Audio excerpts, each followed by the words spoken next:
Okay, we are recording now. Hey. So thank you very much, Mel, for agreeing to talk to me tonight.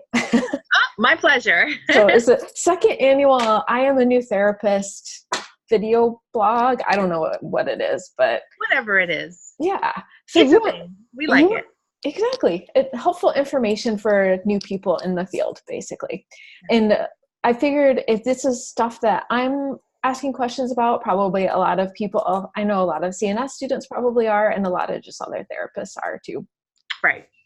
And you and I have talked a lot about how to build up your clientele as a new therapist and like how to get referrals and how to build business.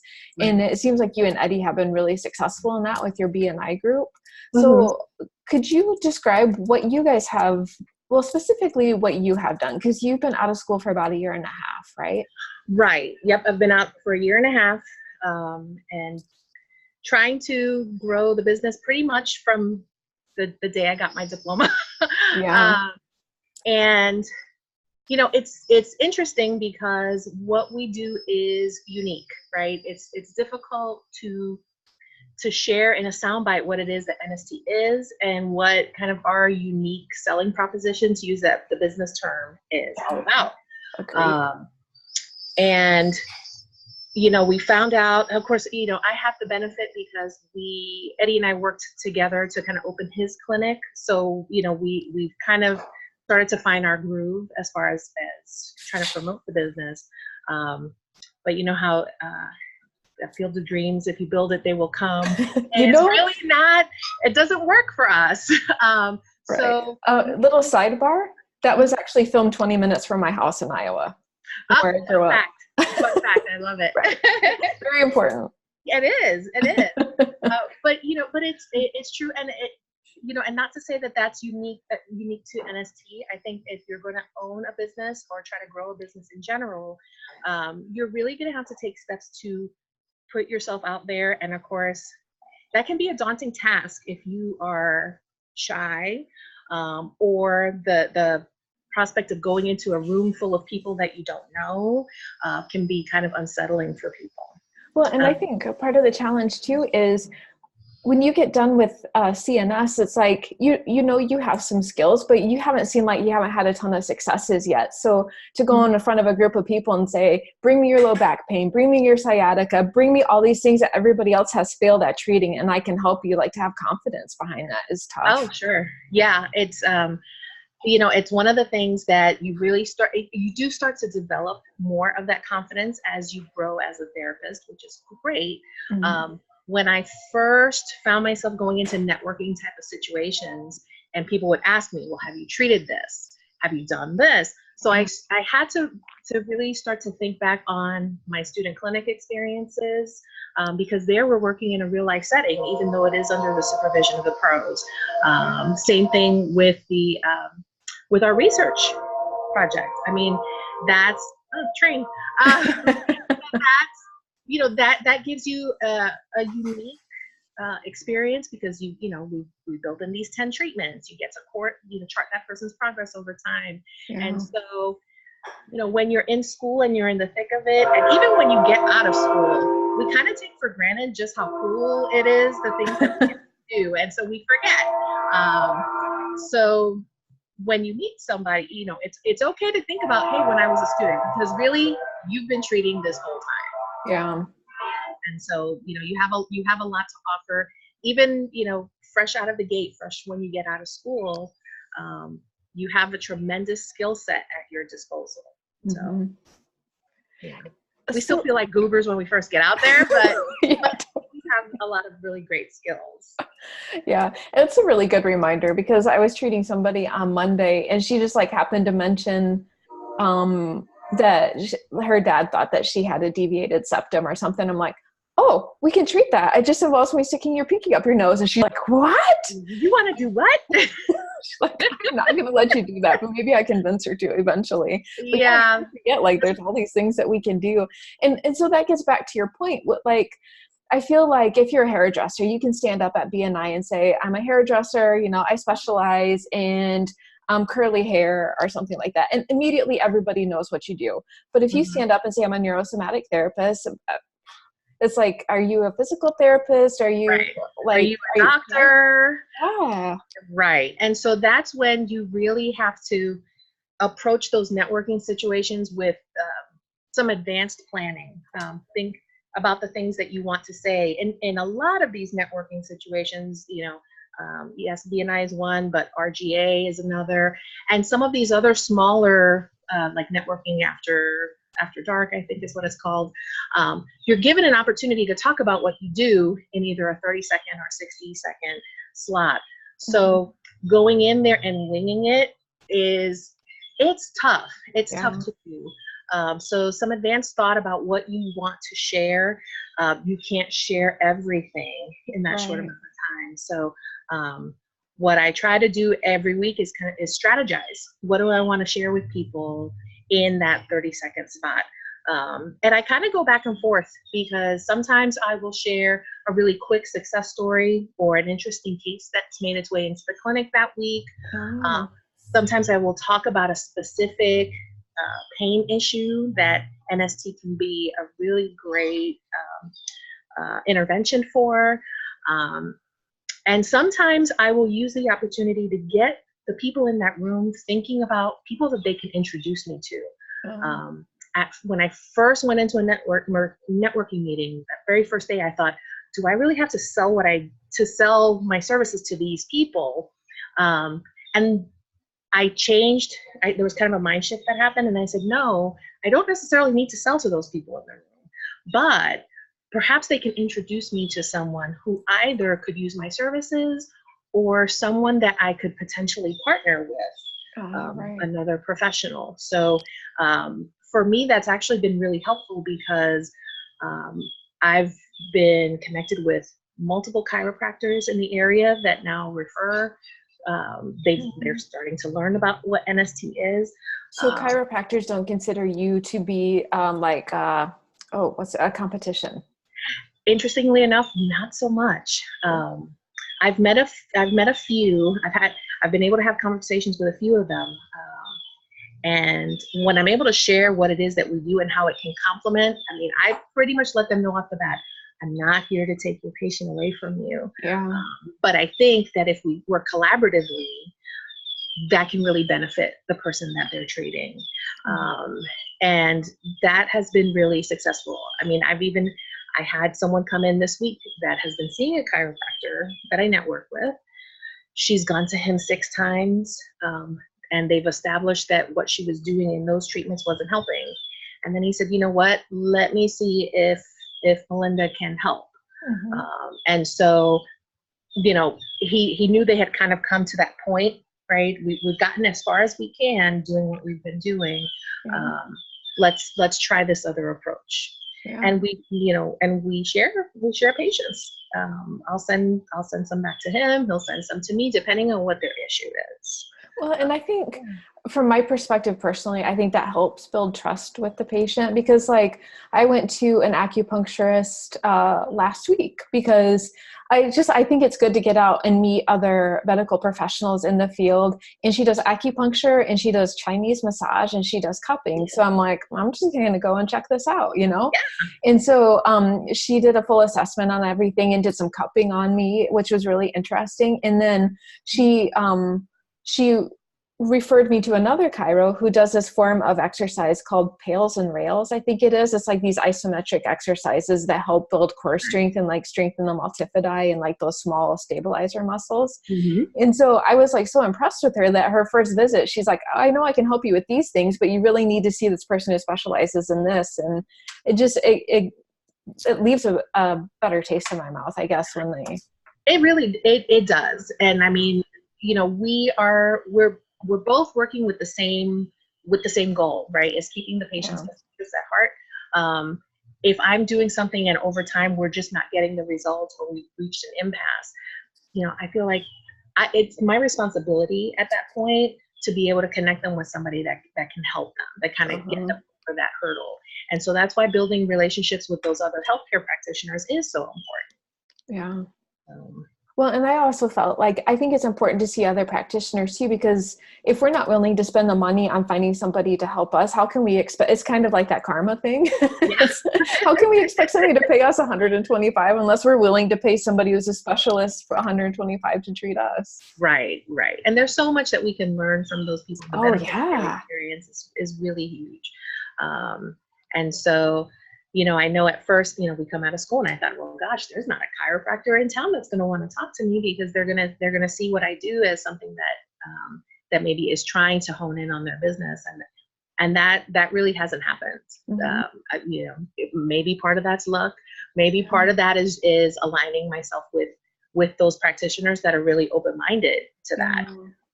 But no, that's gone very well. Awesome. And not to put you on the spot, but could you give like a sample, like what you would say in your sample 30-second introduction? Sure. Let's see. So, first thing out the bat, I say who I am and I say the name of my business. So I'll say, Mel Lugo Brandon Pain Treatment Center. I tell them what I do. And I don't always say, I'm a massage therapist or I'm a neurosomatic therapist.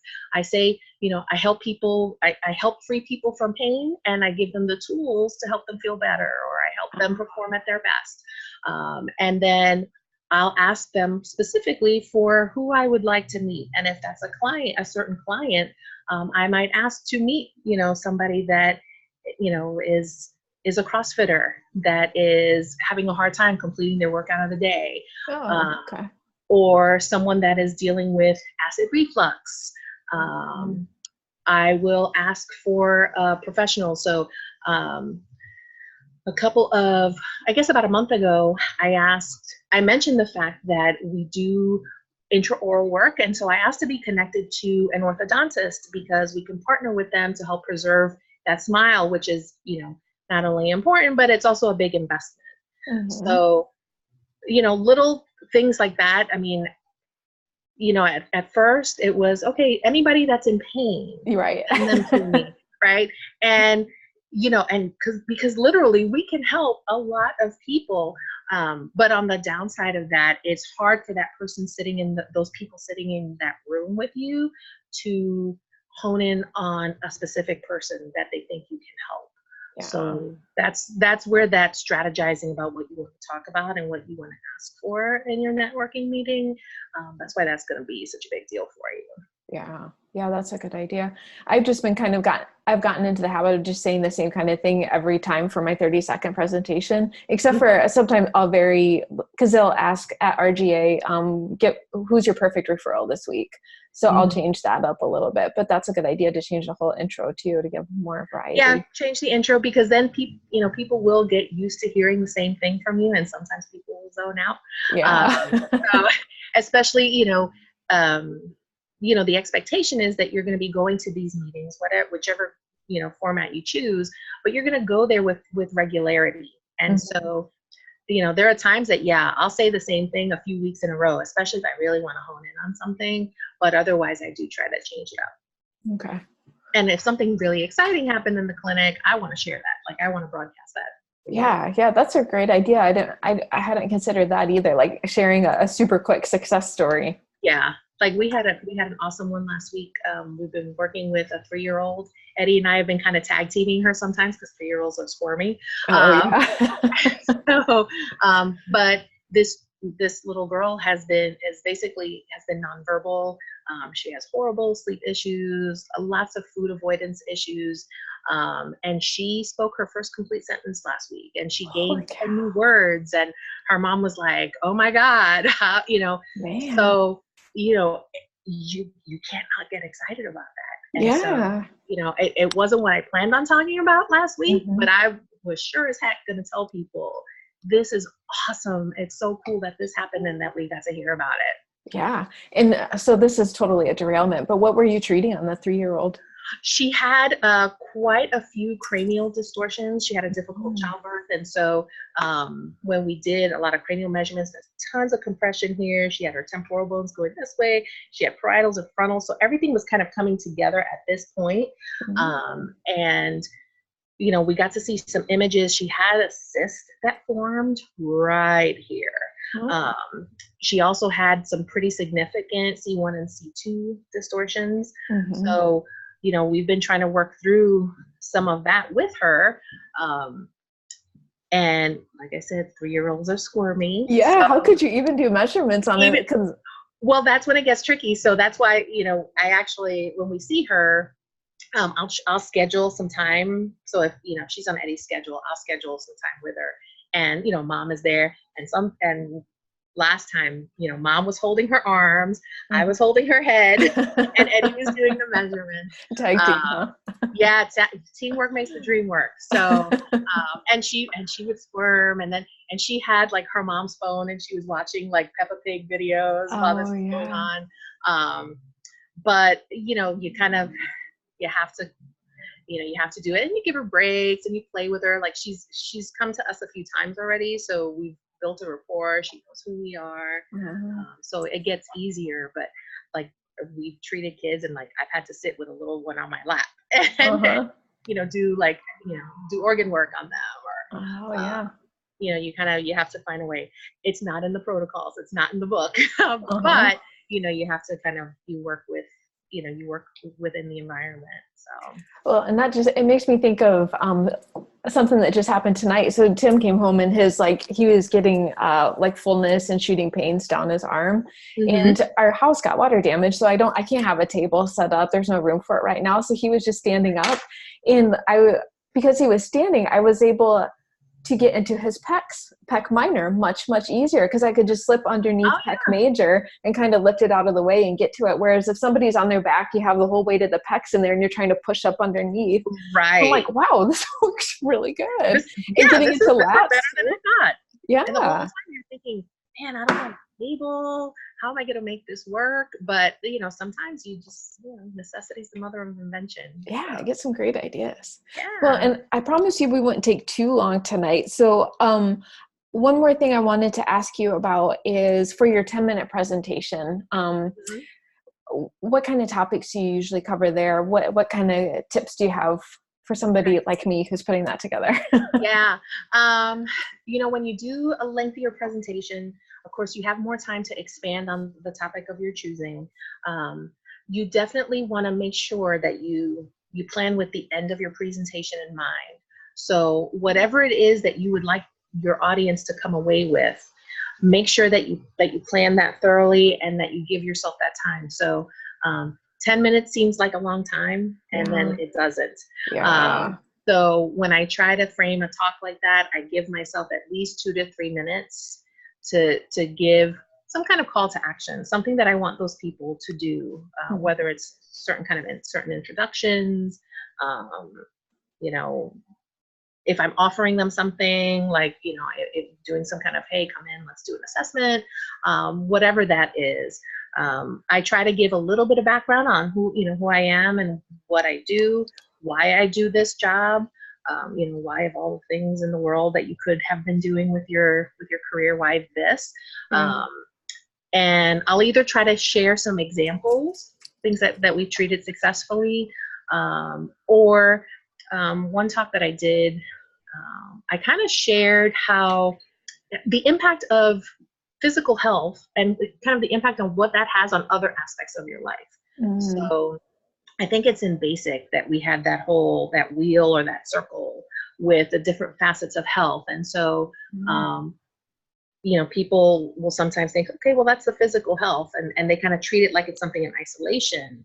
And we know that, it's more complicated than that. So talking about how, those detriments to your physical health bleed into, your career, your relationships, emotional health, social health. And so, that starts to put it in real world terms for people who, they might not have seen it otherwise. They might, they may go into it and go, well, it's fine. Right. I'm fine. And, and they may very well be. However, I talk in front of business people a lot. They're very committed to their businesses. They're really passionate about what they do. And so the idea that, hey, if I'm not taking care of this could have an impact on how I serve, how I take care of my clients, or how good of a leader or a boss that I am when working with my staff. And so, that kind of puts it into a different perspective. Oh, yeah. Yeah. How often do you try to do a 10-minute, like at BNI, do you do it once a month, or how often do you do it? No, it depends on the size of the chapter. Okay. My chapter has 55 members. So I end up, I mean, I've been involved in the organization now for actually almost a year and a half now, and I've been able to present 3 times. Oh, okay. And then beyond that, I've done other speaking engagements. Mm-hmm. But yeah, the BNI model, I know RGA does a 10-minute, BNI does an 8-minute, and Oh, so okay. you're really like under the wire. Yeah. Yeah, so that one is, it's like, okay, boom, boom, boom, let me get this, let me get through, make sure I cover all the things that I want to. And so Lightning yeah. round. Basically, it's lightning round. I know RGA is like $260 a year or something like that. And BNI, I think when I looked into it was like $500 or $600 a year the first time you join. Mm-hmm. But has it been worthwhile from your perspective? Oh, absolutely. 100% of our 95% of our business at the clinic is word of mouth. We Mm-hmm. don't have a website yet. Mm-hmm. We have a website in development, but we've had the clinic now. Eddie's had his practice for a little over 5 years, and I've been at a year and a half. So aside from our little tiny digital footprint on Facebook or whatever, all of the marketing that we do is network related marketing. Okay. And I can tell you, because one of the things that I do is track where my referrals come from and how often. I look back in the last 6 weeks, I've had 30 referrals come to me. That's 30 new business referrals. Holy cow. And of those, 6 of them came from either an existing patient or someone that I've worked with in the past, but everything else either was directly from a BNI member referred me to them, or the person that they referred to me is now referring to me too. Wow.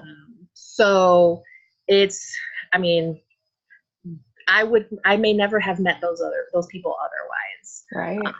And so the investment, it is an investment. And as people starting out, even as people not starting out, right, we have a finite amount of resources and a finite budget. So people, will say, hey, if you join a networking group, it's money that you have to put up. But I made that investment back very, very quickly. And so everything beyond that was money that I could reinvest in my business. And I think, did you say it was like you made it back in like 2 months or something like that? Yeah, less than 2 months. Yeah. In less than 2 months. And so, like I said, I mean, that it more than paid for itself. There is a time commitment involved, whatever networking opportunity you choose to go for, you're going to be expected to participate. And there's a direct correlation between the level of participation and the level of time, and how much you can potentially generate. It's not a quick thing. I was very fortunate that I was able to kind of to recoup that initial investment. It helps that, compared to what it is that they get back from us, the monetary investment is not as large.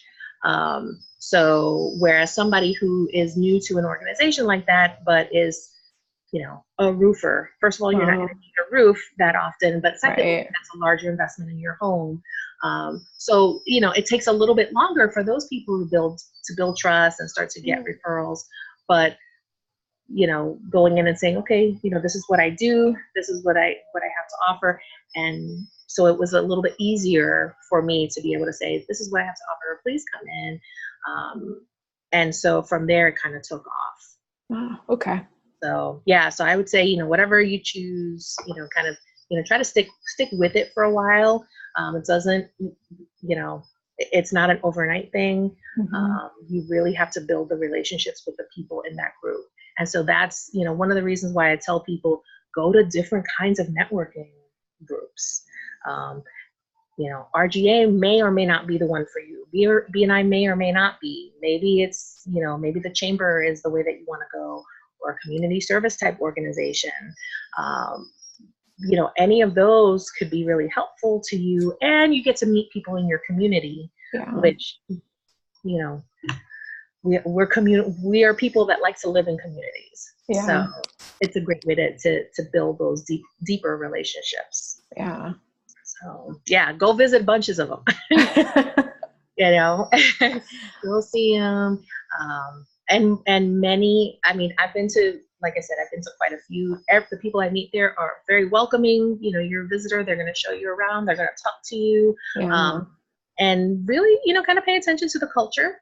You know, see what the energy is in the room, you know, kind of take the temperature of the room. What does it feel like when you get in there? Mm-hmm. And you know, you'll start to see, okay, this is my tribe. I can be with these people. And if you can't, you know, if you go into that and go, you know, I don't get that same feeling. It's okay to say that's not the opportunity for me. I'm going to go look at something different. Yeah.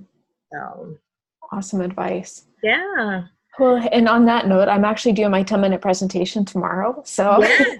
I'm going to stop the recording here so it doesn't get too long. But Okay. if you'll stay on the line, can we talk about that for a little bit? I will stay on the line. And if Awesome. if I need to hit a button here, just make sure you tell me. All right. Thanks, Mel. Okay. Well, let's see here.